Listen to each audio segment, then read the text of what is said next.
Pag pinag-usapan yung buhay ng walang hanggan, anong verse na sa isip natin? John 3 verse 16. Di ba may Tagalog doon? Paano tayo Tagalog doon? 1, 2, 3, game.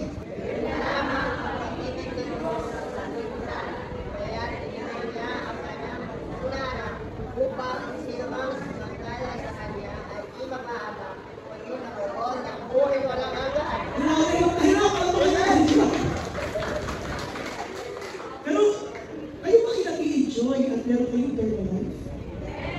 Alam niyo sa First John, sinabi ng Bible na gusto ko ipaalam sa inyo na kayong mga nabubuhay sa ngayon ay meron ng mga buhay na walang hanggan. Alam niyo, pinagdap ko si Jesus sa puso bilang Panginoon sa ating tagapagligtas. Meron ka loob. Kaya lang yung maganapan, yung maranasan mo yung eternal life, wala pa dahil buhay ka lang. Pero kung tinanong mo si Jesus, nagkakawala ng buhay na walang hanggan sa kalangitan. Kaya lang, hindi mo pa siya ma-experience, hindi pa siya ma-enjoy, kasi buhay ka pa. Ngayon, mararanasan mo lang yung buhay na walang hanggan kapag namatay ka na. Ngayon, sino gusto makaranasan ng buhay na walang hanggan? Parang kayo nyo, hindi ka kasi ng buhay na walang hanggan. Gusto nyo maranasan? Ba't pa kayo talaga ng buhay na walang hanggan tayo na maranasan? Ulitin ko, sino gusto ng may buhay na walang hanggan? Gusto nyo maranasan yan? Sige, huwag muna. Gusto ko, huwag muna. Pero natin nyo, kung makiintindihan mo lang kung ano yung sabihin ng buhay na walang hanggan, ay magpapasalamat ka sa Diyos at nakilala mo siya. Kasi pag-usapan natin ngayon umaga yung eternal life and eternal life. So, alas natin yung ating theme, eternal life and eternal life. Ang buhay na walang hanggan ay buhay na pagkalooban. Ano ba ito? Kumbaga, i-appreciate mo talaga sa Lord at nakaranas ka ng buhay na walang hanggan. So, eternal life and eternal life. It's a life within. Yung buhay sa loob ng iyong kalooban. Kaya buhay na walang hanggan ay buhay na pagkalooban. Now, buksan natin ang book, John chapter 3. Ano sabi ng Bible? Buksan natin sa verse 30. No one has ever gone into heaven except the one who came from heaven, the Son of Man. So, sabi dito, walang sino man galing sa kalangitan, maliban siya galing sa langit, yung Son of Man. Sino ba tinutukoy dito? Si Jesus Christ. Just as Moses lifted up the snake in the wilderness, so the Son of Man must be lifted up, that everyone who believes may have eternal life in Him. So, di ba ito tayo? Hindi mo ito naiintindihan. Ba't may pinag-usapan dito ahas na panahon ni Moses? Tapos, ang sinasabi dito ay pagka ito ay pinaas, lahat na maniniwala doon sa ahas nila. Hindi na mapamahala. Pag-iwala ko natin mamaya. Tapos, biglang dumating sa 16, ganun na lamang pag-ibig nito sa salibutan, kaya ibinigay niya ang kanyang buktong na anak upang, sabi yan, ang sino ang sasampalataya sa kanya, hindi pa pamahala. Magkakaroon na ng buhay na walang hanggan sapagkat, sabi ng 17, naparito ang anak ng Diyos, verse 17, for God did not send His Son into the world to condemn the world, but to save the world through Him. Whoever believes in Him is not condemned, but whoever does not believe stands condemned already, because they have not believed in the name of God's one and only Son. This is the verdict: light has come into the world, but people love darkness instead of light because their deeds were evil. So dito, mas sinusukan ng tao ang kabiliman, mas sinusukan nilang piliin ang kabiliman, kaysa ang kaniwala sapagkat sa liwanag ay na-expose ang kanilang mga kasamang. May gusto ko isipin, hindi mabuti, bakit kaya binaging ni Lord ang eternal life na dapat maranasan ng mga sasampalataya kay Jesus? Patuloy ka ng Christian. You've been a Christian for so many years. But the question is, have you enjoyed eternal life? Naranasan mo na ba talagang ma-enjoy ang sinasabi ng Bible ng buhay na walang hanggan? O do I need to die first before mo maranasan yung buhay na walang hanggan? Parang sa life insurance, kailangan bang mamatay ba muna ako bago ma-enjoy? Are you enjoying your eternal life? Sabi ko, Pastor, hindi ba naman patay para ma-enjoy ko yan? Gusto mo baliwanag sa inyo na ang buhay na walang hanggan, kahit wala ka pa sa kalangitan, ay pwede mo maranasan. Eternal life, buhay na walang hanggan, ang eternal life. Buhay na walang hanggan, na buhay pang kalooban. Sama ang loob niya. Ano niyo, ang buhay ng Kristiyano madalas na malalanas na tinatawag na, alam niyo ba yung salitang unspeakable joy? Parinig niyo yung salitang joy? Yung kagalangan hindi tayo ipaliwanag. Kung tawagin unspeakable joy, kung minsan napapatalong ka na lang, pero hindi mo alam kung paano i-express. Kasi sa sobrang kagalangan mo dahil meron na ginawa ang Panginoon sa'yo, yung masaya-masaya ka, yun yung natawag na unspeakable joy. Hindi tayo paliwanag ng salita. Ganun ang Kristiyano. Meron tayo ng unspeakable joy. At isa dyan, yung tinatawagan namin yung pagkakaroon ng buhay na walang hanggan. Now, gusto ko puntahan natin yung first main point para makaintindihan yung mabuti yung bakit ka natutuwa at meron ang buhay na walang hanggan. O sige, tingnan natin ang mga ginawa ng Panginoong Diyos noon hanggang sa ngayon. So sabi ng verse 16, ito yung memory verse natin kanina, for God so loved the world. Ang isang bagay na gusto mong makita ninyo na simula noon hanggang ngayon, God is still loving us. Ang kauna-unahan dyan na gusto ikatunay sa atin ay mula noon hanggang ngayon, ang tayo ay minamahal ng Diyos. For God so loved the world. Kaya hindi pwede na sino man ay mag-self-pity. Walang sino man na pwede maawa sa kanyang sarili, mahawag sa kanyang sarili, sapagkat kasama doon sa world na sinasabi ng Bible. For God so loved the world. You are within the world, and that therefore you are included doon sinasabi ng Bible na God's love. For God so loved the world. So, ang Diyos patuloy na nagmamahal sa atin, hindi na lamang niya minahal noon. Nung ialay niya kanyang buhay sa krus, hanggang ngayon, ang Diyos ay nagmamahal sa atin. Sabihin mo sa katabi mo, hanggang ngayon. Sabihin mo ba, kahit ganyan ka. Pero I was touched with a picture. Yung yakap-yakap niya yung mundo. Yung yakap-yakap niya yung mundo, bakit ikaw na mahal ka ng Panginoon? Alam nyo, nakakita ko isang t-shirt. Tapos, may baby ha, tapos sinadya nung artist na yung baby ay gawin ng pangit. Pangit talaga yung baby. Tapos yung baby na yun, kagdagan ng isang nanay. Tapos, yung baby na yun na sinadya gawin ng artist na pangit, may nakasunod sa ilalim, nakalagay, a face only a mother could love. Wow, sabi ko, ang mukha, nananay lang ang pwedeng magmahal. Alam mo siguro, kahit ganyan na, mahal na mahal. Amen? Paano ba natin ito? Kasi si Lord, sabi ng Bible, mahal na mahal tayo at hindi yung magbabago sapagkat ayaw ng Panginoon na ikaw ay mapama. So that you shall not perish, ang gusto niya magkaroon ka ng eternal life. Alam niyo, kapag ikaw ay parang pagod na pagod ka sa buhay, yung hirap na hirap ka na sa buhay, sabi nga ng aking professor, pag ikaw ay dami-dami na stress, hindi mo alam ang gagawin mo, parang baksak ka na, alam mo sabi niya, look at the cross. Go back to the cross.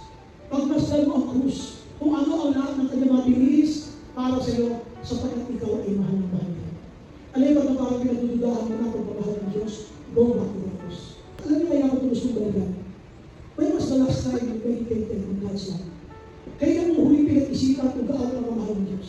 Alam mo ito sinasabi natin na the Lord is still loving us.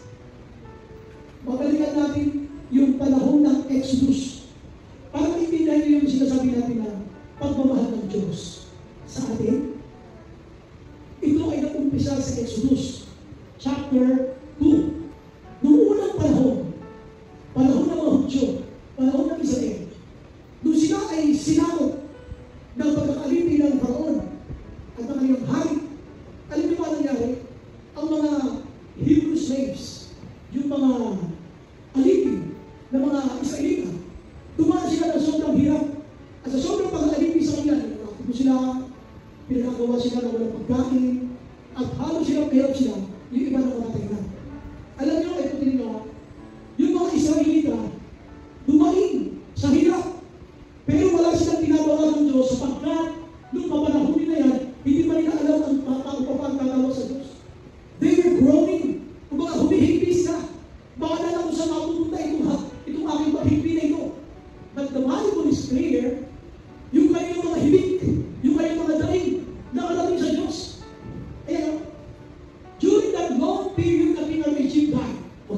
the Israelites groaned in their slavery and cried out. Noong mga panahon na yun, dumadaing sila pero hindi sila nagsusumbong sa Diyos dahil hindi pa nila kilala ang Diyos. Noong panahon na yun, dumadaing sila sa hirap pero hindi nila alam kung kayo na sasabihin yung kanilang mga daing. Ang sabi ng Bible, at nakalating sa langit ang kanilang mga daing. Nakalating kaya no? And they cried for help. Sabi nga, and they cried for help because of their slavery went up to God. Nakalating sa Diyos yun. Pag pinag-aaralan niyo ng pinatawag na theology, makikita niyo na, grabe pala, noong mga panahon, umiiyak ang mga Israelita sa sobrang hirap nila na pagkakaalipin sa Egypt, hindi pa naman yung pinakarating sa Diyos yun. Kaya lang narinig ng Diyos ang kanyang sarili, kaya na umiiyak. It went up to God, it reached God, nakarating sa Diyos. Kaya sabi ng Bible, God heard their groaning. Narinig ng Diyos ang kanilang mga paghibig. Narinig ng Diyos ang mga daing. Kaya sabi ng Bible, He remembered yung kanyang mga pangako sa mga patriarchs, Simeon, yung tinatawag natin sila kay Abraham, Isaac, and Jacob. So God looked on the Israelites and was concerned about them. Alam niyo sabi mo, ang mga Hudyo, ang mga Israelita, na mga biyak, araw at gabi, sa sobrang pag-alipin sa kanila ng Ehipto, nakarating sa Diyos yung kanilang mga daing. They were groaning. Hindi sila nasusumbong sa Diyos kasi hindi nila nakilala sa Diyos. Basta umiyak na sila sa hirap. So hindi na alam na ang Israel ay bansang pinili ng Panginoon, balang pinili ng Diyos, kaya nakarating sa Kanya ang kanilang mga daing. Ito sabi dito ng Bible, and they cried for help. Because of their slavery, went up to God, nakarating sa Diyos. Hindi ko makikita dito. Kung paano ang Diyos ay concerned sa kanila, ayaw niya manatiling silang alipin, kaya sabi ng Bible, so God looked on the Israelites as much concerned about them. Dito, inilabas ng Diyos sila sa pagkakaalipin at ipinadala niya si Moses. At alam natin na nangyari, nung pananglahan ito ni Moses, nakalayan sila sa Egypt. Nung tatawid sila sa Jordan River, namatay si Moses. At tapos alam, pinangunahan ito ni Joshua. Kaya kung may kwento, upang makita rin na God is concerned about your groanings.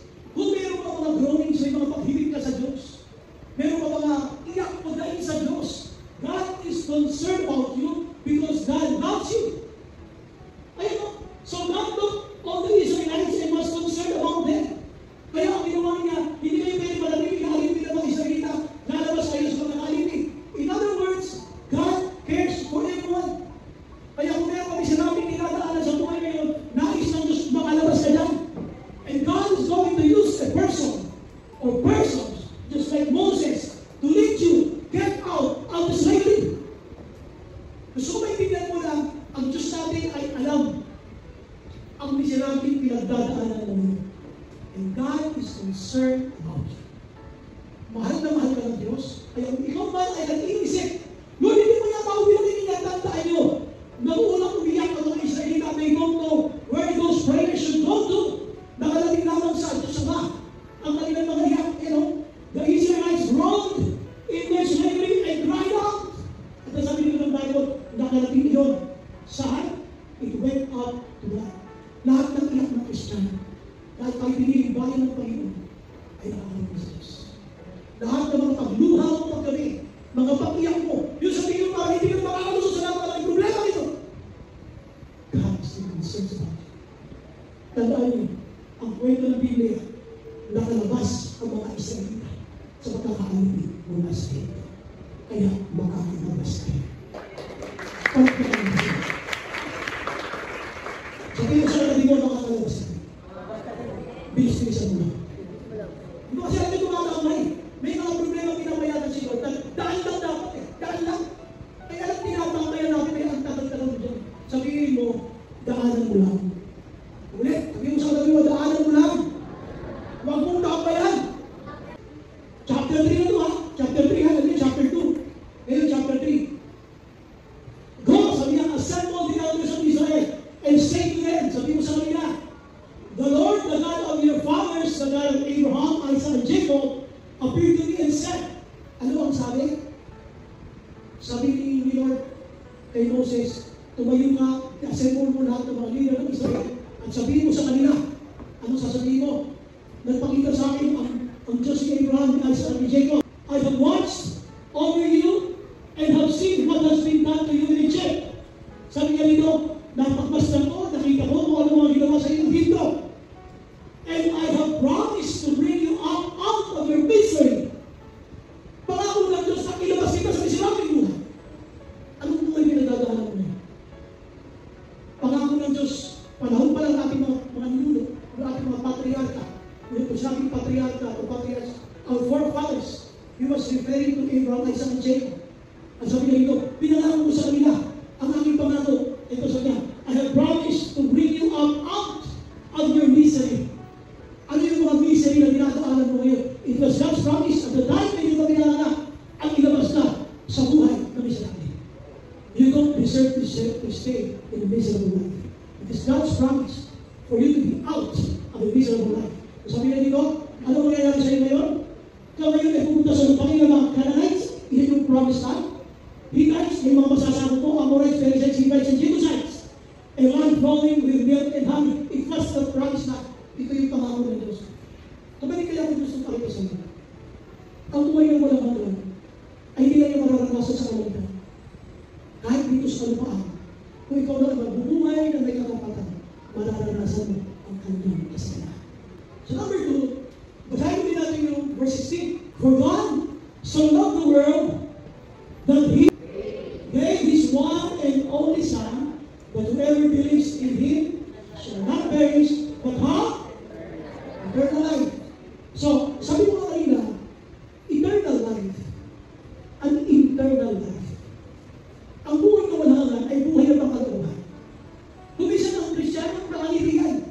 Pero yung ibang kasama niya, na hindi Kristiyano, nakatingin na sa iyo, ba't kaya kuminitingin? Sino ito yung depression? Hindi nga alam yung mga answer prayer. Ha? Kasi yung ibang nagsesempo, kuminitingin ng isa. Sabi mo, bakit ito? Ganito nyo eh, kuminitingin ng mag-isip. Bisa natutulog pa nga tayo eh. Uy, sino yung kausap ko na? Nagtatatawa ka. Bisa nagtatatawa eh. Pero ganito pangalawa, sabi ka natin, yung eternal life kasi, sa eternal life. Kasi makakanasan mo, hindi na magmula noon that God is loving you. Sabi nga natin, but number 2, God is still giving. Merong giving na nagaganap. Para na naiintindihan niyo, sa panahon ng bagong tipan at lumang tipan, ikukonekta natin yung mga pinanggit ni Jesus dito para na naiintindihan niyo. For God so loved the world that He, kaya may giving.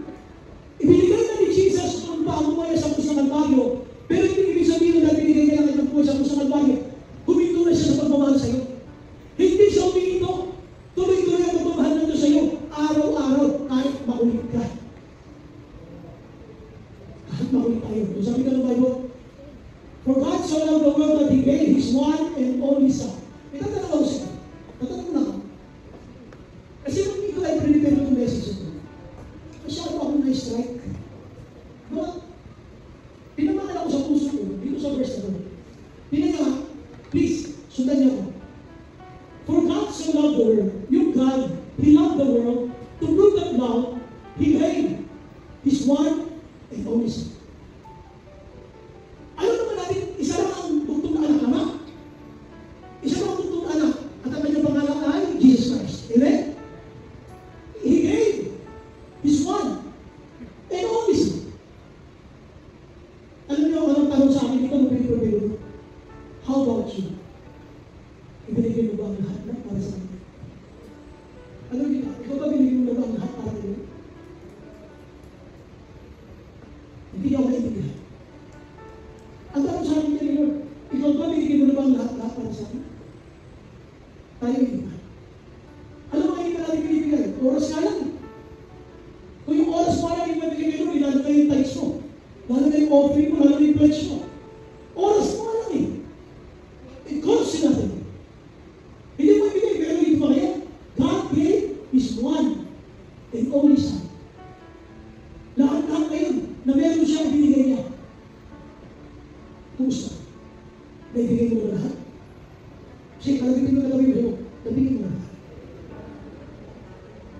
For sure, hindi ba? Kaya hindi ko His one and only Son. Ang number 2 na gusto ko maintindihan yun, ikaw na mayroong eternal life. Yung giving na ginawa ni Jesus sa cross, oo, tapos na yung pagtubos, pero hindi natatapos yung kanyang pagmamahal hanggang sa kasalukuyan. Pinararanas ng Diyos na tayo ay mahal ng Diyos. Na, para maintindihan ito binanggit kasi dito sa John chapter 3, yung verse na dapat natin maintindihan tayo na nagsishare the Word of God. Tingnan niyo yung Numbers. Dito kasi galing sa book of Numbers, yung sinasabi ng Bible na kapag ka itinaas ni Moses yung bronze serpent, yung serpent na gawa sa bronze, sa tanso, lahat ng dito, hindi na sila mamamatay pag nakagat sila ng kasi ganito meron tayo ito. Sa book of Numbers, ito, dahil sa kakulitan ng mga Israelita, habang sumusunod sila kay Yahweh, habang naglalakbay, yung kanilang inaasahan na dapat may bread, may water, hindi nangyari. Ang sama-sama na lumina sa Diyos at kay Moses. Kaya ginawa niya, nilibang nila si Moses, minaligtas nila si Moses, nagalit ang Diyos ko. Ano ginawa niya? Nagpadala siya ng ahas. Naghahanap kayo ng tinapay, naghahanap kayo ng tubig. Ang titigas ng tubig dahil wala pa nagagalit kayo kay Moses at sa akin. O ipadala ko nga kayo ng ahas. Oh. So yung mga nanginginig, pinadadala ng ahas. Ano yung inig ka na ba? Ha? Pinay ba? Basahin natin. Numbers 21:6-9. Then the Lord sent venomous snakes, mga makamandag na mga ahas, venomous, among them. Bakit? Sabi ko ng Bible, they beat the people and many Israelites died. The people came to Moses and said, we sinned when we spoke against the Lord and against you. Bakit? Ano ba sila sasabihin na? Kasi ano naglalambay sila, nung sila nagtutulong na at walang tinapay at walang tubig, nagalit sila sa Diyos at nagalit sila kay Moses. Wala naman masabi, pag dinibilang sa lugar na natin namin, at dito ay gusto mo kami mamatay. Kung mga binuwis nila, inisulto nila si Moses, at nagalit sila sa Diyos para nagtatali ang Diyos sa pagpili sa dito nila na kay Moses. Kaya nagalit ang Diyos. Ano ginawa niya? Instead na tinapay at tubig, mga ahas na makamanda na binigay. Sipin mo naman ako. Sipin mo, pag naiinip ka, pagagalit ka, padadala ka ng ahas. Siguro bahay yung puno na ng ahas niya. We sinned when we spoke against the Lord and against you. Please, sabi na, pag-pray mo naman kami, Moses. Ako si Moses. Hindi ko yung mag-pray. Mga sambahin kayo, mga pasaway kayo. Pray that the Lord will take the snakes away from us. Ang bait ni Moses. Minalitis na siya ng talikuran. Minalitis na siya ng talikuran. Pero again, Moses prayed for the people. Pastor talaga si Moses. Minalitis na siya ng talikuran. Tapos, nung pinapaganda sila ng ahas, Moses, sino mo? Minalitis mo si Moses sa kanyang panlalapit. At si Moses ay nag-pray pa rin. Pray for the people. Then ito. The Lord said to Moses, sige yung muli ha, make a snake and put it out on a pole. Lagyan mo sa parang poste. Pero yung snake na yun, it must be made of bronze, kaya gawa sa tanso. So make a snake and put it out on a pole. Anyone who is beaten can look at it and live. Lahat na nakakaroon ng mga venomous snake yan at titingin doon sa itataas mo na snake na gawa sa tanso ay hindi na siya mamamatay. Bakit? Hindi nyo alam yan. So Moses made a bronze snake and put it up on a pole. Then when anyone was beaten by a snake and looked at the bronze snake, they live. Sila yung buhay. Pero ito. Mapasin nyo, may verse sa Bible. Mapakita ko nyo mamaya. Ganon din ang anak ng tao, si Jesus. Pag siya ay naitaas na, ay anak na, ibig sabihin, pag siya pinako na sa krus, ang sino pa sasampalataya sa kanya sa krus? Hindi na mapapahangak. Katulad doon ang snake na yun. Lahat na maniniwala doon sa snake na inaanak ni Moses, hindi na mapapahangak. Sila mabubuhay, gagaling sila doon sa pagkakagalang ng ahas. Ganun din naman yung anak ng tao. Lahat ng sasampalataya kay Jesus, hindi na mapapahangak, hindi magkakaroon ng buhay ko na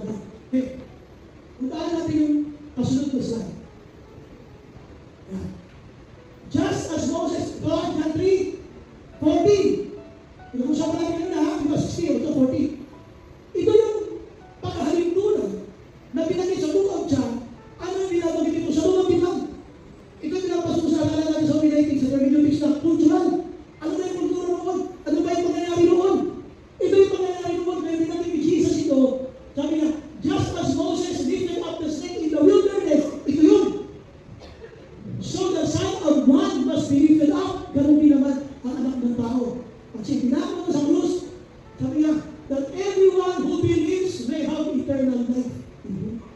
Kaya lahat ng sasampalataya kay Jesus, hindi na mapapanak magkakaroon ng buhay. Kung paano iangat ni Moses, is to explain na to, okay ka bros, lahat na mga inaalat, lahat ng inaalat, pag tumingin doon, sila yung gagaling at mabubuhay. Kaya pag nabasa niyo sa Book of John, hindi yung pasasinulat ng may kinalaman yung ang lumang tipan at ang bagong tipan para sa mga pagpapalawan natin. Kung natin. Sabi natin, David, alam niyo ba, itong kulturang ito ay inadopt sa iba ng mga konti. Inadopt ito ng Greek mythology. Kaya kung napasin niyo, ginawa itong logo ng mga nasa medicine. Aliwanag ko lang sa ito. Ano yung hindi? Ano yung hindi? Ito, yung Caduceus. Si Hermes, kaya yung makita nila yung parang si Mercury. Kung tawagin siya yung the Greek god of messengers, trade, and commerce. Pero ito naman, yung Greek god of healing.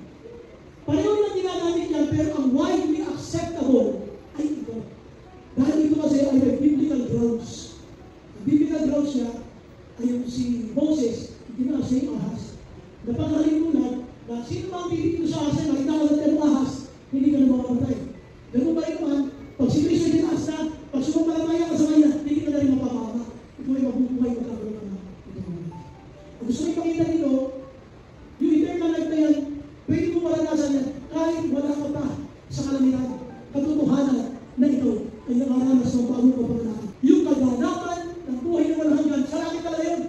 Pero pwede mo siyang ma-enjoy habang nandito ka sa lupa. Pwede mo maintindihan na si Lord pala ay tuloy-tuloy ang pagmamahal sa akin, hindi nagtatakbo sa siya namatay sa krus. Si Lord pala, kaya mo itong iprovide, dahil pangalan ako kahit ano pa ang galing dito.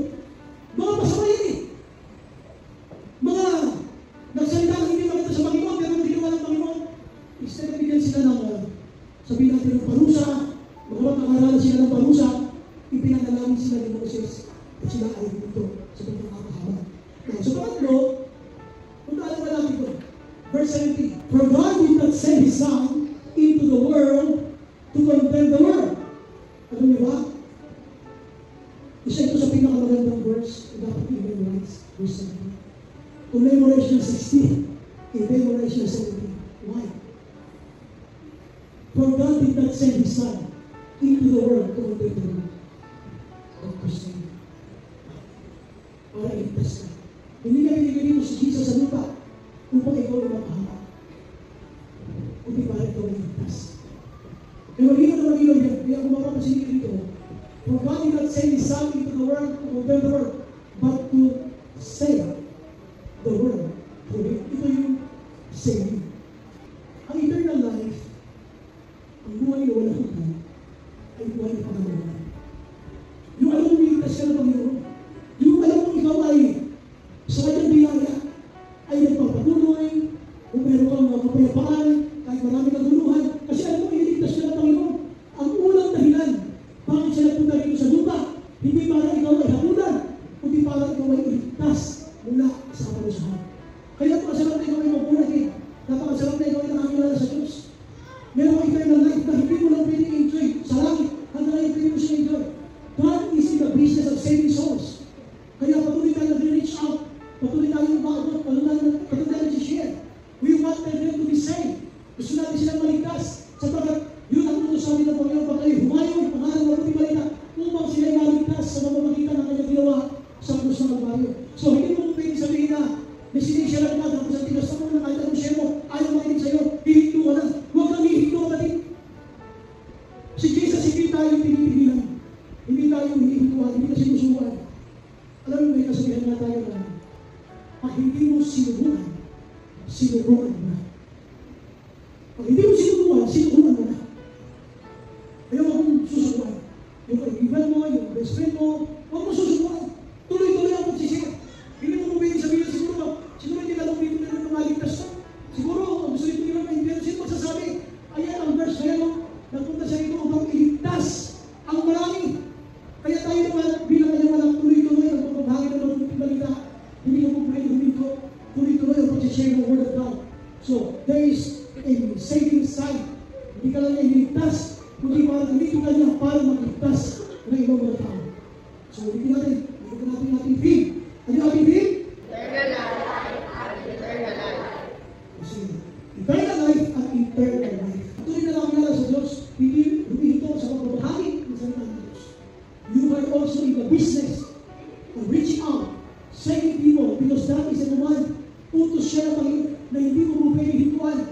Please, remember, ang eternal life na meron ka, dapat meron kayo dapat ngayon. Dapat ako, mahal ka naman. Dapat ako, eternal life, buhay sa tubig. Kaya you ask yourself, ako ba may buhay pa talaga akong uhangarin na magmahal ng kapwa? Kasi pag hindi mo mahal ng kapwa, you can never reach out to them. Kailangan mahal mo ang bigaw na kaluluwa para mo sila maamok. So, natutunan yung tinatawag natin na, ano yung number one? Loving you without even the unlovable. And number two, giving. Alam niyo, you cannot make your disciples grow without giving. You have to give time and other things. To disciple is costly. Mahal ka mag-disciple. Isusubo mo na lang, ibibigay mo pa sa disciple mo. Ganun talaga ang discipleship. Para ma-reach out sila. And saying, hindi ka pwede huminto. Because the very reason why Jesus came, upang hindi hapunan sa sanlibutan, kundi upang iligtas ito sa pamamagitan niya. But to save the world through Him. Sana gamitin ka mo patuloy, Lord, na magligtas sa maraming kaluluwa at gamitin ka ang buhay mo bilang instrumento. Salvation is not something to be explained. It is a wonderful thing to be experienced. Ang kaligtasan ay may isang bagay na parang nahalala ng paliwanag. Na pag pinag-usapan ng salvation, napakagaling mo mag-explain. Pero wala kang disciple. Pag pinag-usapan ng ang salvation, ang dami mong pwedeng ikwento, pero wala kang akay. It is not something to be explained. Hindi na puro kwento na lang mo. Dapat ito maranasan mo. At maranasan ng ibang tao ang makakilala sa Panginoon. It is a wonderful thing to be experienced. Pero karamihan sa atin habang nagtatagal sa pagiging Kristiyano, magaling lang tayo mag-explain. Kung explain lang tayo, explain lang. Hindi pwede puro sa explain. You need to create disciples. Kailangan mag-reach out tayo. You have to do it because it is God's life. Tandaan nyo ha, ang eternal life is an eternal life. Dapat sa loob-looban mo, nandoon, yung hangarin mo na mahalin, kahit na hindi ka hindi. Dahil si Jesus nakita niya yung minahal niya ang lahat ng klase ng mga. Number two, giving. You cannot grow in your Christian life without giving. Giving time to the Lord, giving time to your disciples, giving time to everyone you pray.